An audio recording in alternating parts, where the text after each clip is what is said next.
Kruger was born on January 26, 1945 in New Jersey. She went to Syracuse University for 1 year, then dropped out because her father passed away. In 1965, she attended Parsons School of Design in New York, studying art and design. Over the next decade, Kruger built a career for herself by doing everything from independent picture editing to designing magazine covers, for example, Artform and Real Life magazine. In the late 1960s, she fell in love with poetry and attended every lecture about writing she could. Soon enough, her hard work paid off, and Kruger worked at Code Nast Publications as their head designer. In 1969, Kruger also started developing her own works, inspired by Magdalena Abkanovsky's show at the Museum of Modern Art. Kruger's massive hangings were composed of yarn, beads, sequins, feathers, and ribbons, and as a whole presented a unique representation of feminism. Later in 1976, Kruger had a change of interest and stopped making these and denounced them as meaningless. Looking for a new start, she moved to California to teach at the University of California. While she was there, she became inspired by the writings of Walter Benjamin and Ronald Barthes. She started producing art again, gaining fame through a series of provocative pictures. However, Kruger was reluctant to share her art due to the fact that many galleries, especially those in New York, were unreceptive to independent and alternative female artists, but she persevered in part by the support of groups such as the Public Art Fund. In the early 80s, after gaining recognition for her photography, Kruger decided to diverge from standard photography alone and started to incorporate words with her pictures. She called this practice, which she continues today, collages. Now, Kruger is classified as a conceptual artist and collagist and is best known for her silkscreen prints. Kruger often develops black and white photographs overlaid with stark white words in either the Futura Bold or Helvetia Ultra Condensed fonts. These captions often include pronouns such as you, your, I, we, and they, and evoke critiques on cultural constructions of power, identity, and sexuality. These words directly address the audience, thus forcing them to engage with the artwork, which is marked contrast from the generalized messages of the media. Now on to the first artwork. Kruger created the photographic silkscreen vinyl artwork, I Shop, Therefore I Am, in 1987 to criticize our materialistic society. The phrase, I shop, therefore I am, derives from René Descartes' philosophy, I think, therefore I am, which means that as long as a person is thinking, they are living a meaningful life.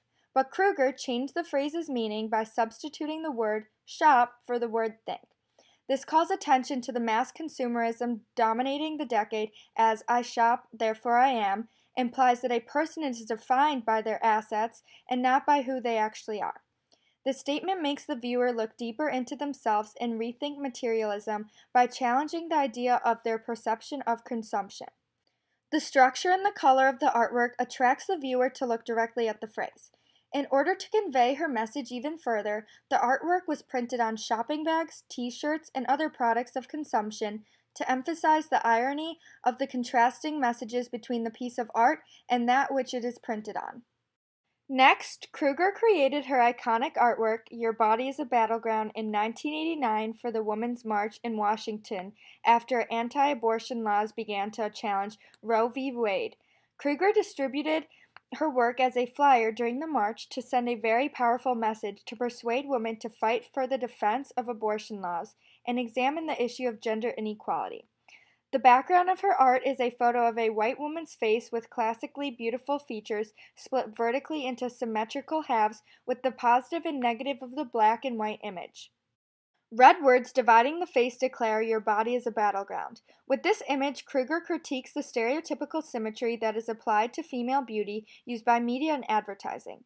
Kruger draws upon the postmodern technique with her use of smooth and refined graphics, a hallmark of that particular artistic movement. By working within the popular artistic style of the time period, Kruger enabled viewers to connect it back with the events transpiring around them. Kruger offers some commentary on modern media with the juxtaposition between the photograph and the slogan, as Kruger believed that there is an accessibility to pictures and words that we have learned to read very fluently through advertising and through the technological development of photography and film and video. Kruger's goal was to challenge the media's tendency to make a subject meaningless through probing and open accessibility. With this artwork, she desired to reverse that accessibility to make meaning. Kruger created her most famous work for praising the strength of women, Your Gaze Hits the Side of My Face, in 1981. The image portrays a side profile of a statue of a woman in order to convey the idea that many men view women as objects that should be valued because of their outside beauty and ability to be admired. This image is overlaid with vertically boxed text on the left side of the photograph near the woman's ear. As a result of the words being spread out, each word sounds more punctuated, distinct, and even aggressive. If the words were formatted side by side, they would lose their aggressive impact and thus have a softer influence on the viewer's perception. The use of juxtaposition between the short pieces of the text and the image is reminiscent of many advertisements and thus evokes a critique on the negative impacts of ads on society. Many ads are written by men who desire to sell women. Because of this gender difference, the more aggressive male approach to sales differs from a woman's more gentle style and can be seen in many ads with the short, repeated barrages of the words.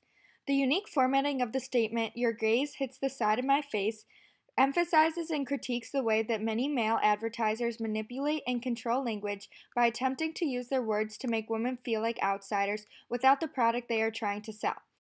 Although the words are reminiscent of the masculine control of advertising, the intent face of the woman in the photo serves to emphasize the fact that women are determined to not be reduced by this demeaning practice as they were before. A large portion of Kruger's work is focused on the role women play in society. Kruger's main intent is to empower women and debunk gender roles.